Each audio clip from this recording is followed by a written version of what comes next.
Right. Next ఒంగోలుకు సంబంధించి చూసుకుంటే గత 5 ఏళ్లలో 4 సీఐలు అవినీతి క్రమశిక్షణ చర్యల బారిన పడ్డారంటేనే ఈ స్టేషన్ ఎంత సున్నితమైందో అర్థమవుతుంది. అయినా సరే ప్రస్తుత సిట్టింగ్ సీఐ వీఆర్కు వెళ్ళగానే కొత్త పోస్టింగ్ కోసం ప్రజాప్రతినిధుల చుట్టూ తిరుగుతున్న ఆ 3-4 అధికారులు ఎవరు, అక్కడ లాబియింగ్ ఏ స్థాయిలో జరుగుతుందనే అంశాలపైన మా రిపోర్టర్ ఒంగోలు నుంచి కాంతారావు అందిస్తారు. Kantharao.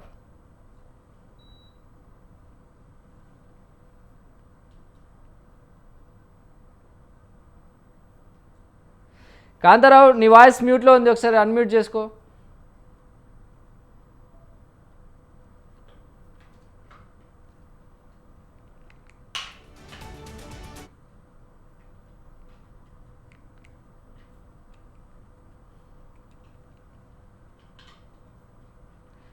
Right. Kantharao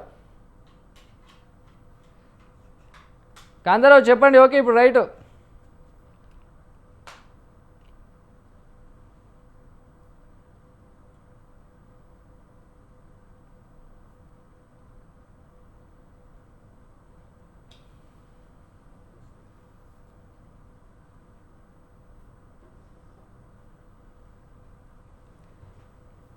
Kantharao, audio connect అవ్వలేదు మీది.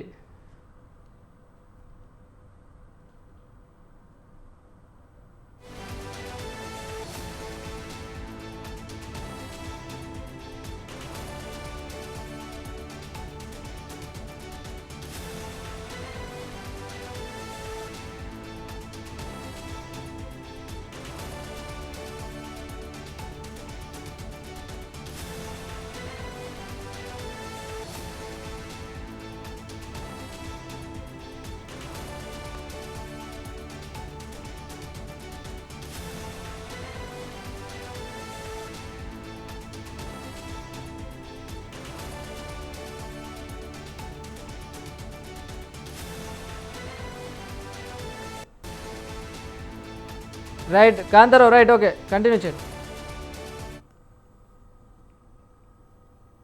ప్రకాశం జిల్లాలోనే పెద్ద పోలీస్ స్టేషన్ అయిన ఒంగోలు తాలూకా పోలీస్ స్టేషన్ అయితే చెప్పుకోవాలి. అయితే ఈ తాలూకా పోలీస్ స్టేషన్ ఇటు ఒంగోలు జిల్లాలో ఉండటమే కాకుండా అలాగే ప్రధానంగా రూరల్ ప్రాంతానికి కూడా ఈ పోలీస్ స్టేషన్ ఉండటంతో ఇక్కడ ఎక్కువగా 1000కి పైగా అయితే సగటున సంవత్సరానికి 1000కి పైగా కేసులు అయితే నమోదవుతున్న పరిస్థితి అయితే ఉంది.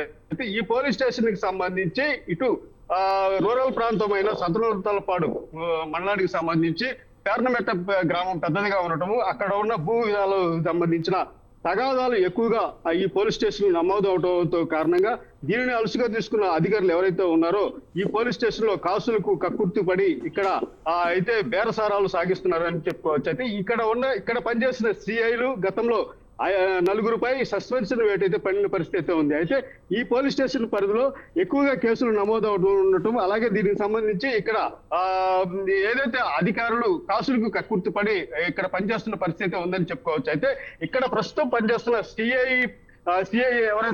సిఐగా పనిచేస్తున్న వారు ఎవరైతే ఉన్నారో ఆ సిఐకి బదులుగా అలాగే ఇక్కడ ప్రజాప్రతినిధులు ఎవరైతే ఉన్నారో పనిచేస్తున్న బదిలీ చేస్తున్న సమయంలోనే అక్కడ ఆ సిఐ పోస్ట్ కోసం ప్రాకులాడటం అయితే జరుగుతున్న పరిస్థితి అయితే ఉంది. అయితే ఇక్కడ ఈ పోలీస్ స్టేషన్ కి సంబంధించి ఎక్కువగా అయితే ఇక్కడ ఒక సామాజిక వర్గానికి సంబంధించిన ఆ వ్యక్తులే ఇక్కడ సిఐగా రావడం అయితే జరుగుతుందని చెప్పేసి ఇక్కడ ప్రజలు ఆరోపిస్తున్న పరిస్థితి ఉంది. ముఖ్యంగా చూసుకుంటే ఇక్కడ గతంలో 2019లో పనిచేసిన ఎం లక్ష్మణ్ అనే సిఐ ఇక్కడ విధులు నిర్వహిస్తూ ఒక దళిత నాయకుడిని ఎవరైతే ఉన్నారో నాయకుడిని పిలిపించి పోలీస్ స్టేషన్ లో అసభ్యంగా ప్రవర్తించారని చెప్పేసి అప్పట్లో 2019లో ఆ దళిత నాయకుడు ఎవరైతే ఉన్నారో రైల్వే స్టేషన్ రైలు కింద పడి సూసైడ్ చేసుకున్న పరిస్థితి ఉంది. అయితే ఈ సూసైడ్ కి కారణంగా ఎవరైతే లక్ష్మణ్ పైన సస్పెన్షన్ వేట్ అయితే చేసిన పరిస్థితి అయితే 2023కు సంబంధించి ఆర్ రాంబాబు అయితే అనే సిఐ ఇక్కడ విధులు నిర్వహించడం జరిగింది. అయితే ఆర్ రాంబాబు అనే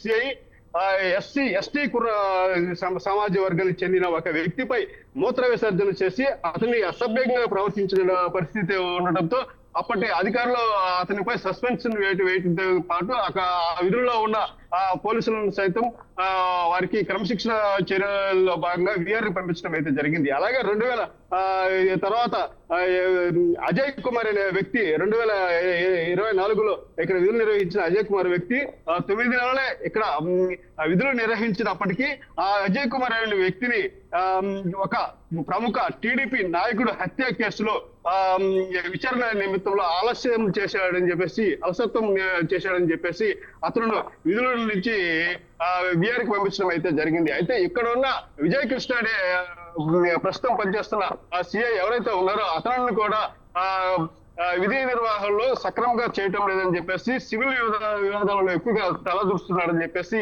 అతను కూడా విఆర్కి అయితే పంపించడం అయితే జరిగింది. అయితే ఇక్కడ ఇప్పుడు ప్రస్తుతం ఈ పోస్టు ఖాళీగా ఉండటంతో ఇక్కడ ఇటీవల పదోన్నతి పొందిన ఎవరైతే ఎస్ఐలు అయితే సిఐలుగా పదోన్నతి పొందిన వారు ఇక్కడ పోస్ట్ చేయడానికి అయితే ప్రముఖంగా అయితే ఆసక్తి చూపిస్తున్న పరిస్థితి ఉంది. అది రాజకీయంగా ఇక్కడ కొంతమందితో వారు కలిసి ఇక్కడ పోస్ట్ ఇప్పించాలని చెప్పేసి కోరుతున్న పరిస్థితి ఉంది. అయితే ఎక్కువగా ఇక్కడ పనిచేస్తున్న వ్యక్తులపై అవినీతి ఆరోపణలు ఉండటమే కాకుండా ఇక్కడ అయితే సంపాదనకు ఎలాంటి డోకా ఉండదు. అలాగే ఇక్కడ భూ వివాదాలకు సంబంధించి సివిల్ వివాదాలకు సంబంధించిన విషయాలలో కూడా ప్రస్తుతం ధనార్జన ఎక్కువగా ఉంటుంది అని చెప్పేసి చెప్పుకోవాల్సిన పరిస్థితి ఉంది. అయితే ఇటీవల ఒక మహిళ ఎవరైతే ఉన్నారో ఆమెకు సంబంధించి ఆమె గతంలో ఇక్కడ ఒక కంప్లైంట్ అయితే ఇవ్వడం అయితే జరిగింది. ఈ భూ వివాదానికి సంబంధించి ఆమెపై అక్కడ ఉన్న సిఐ కానీ ఎస్ఐ కానీ పలు చిత్రహింసలు పెట్టడంతో ఆమె ఆత్మహత్యకు పాల్పడి పరిస్థితి ఉంది. అయితే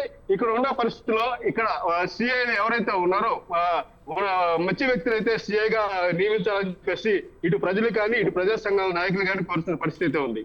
రైట్, థ్యాంక్ యూ కాంతారావు.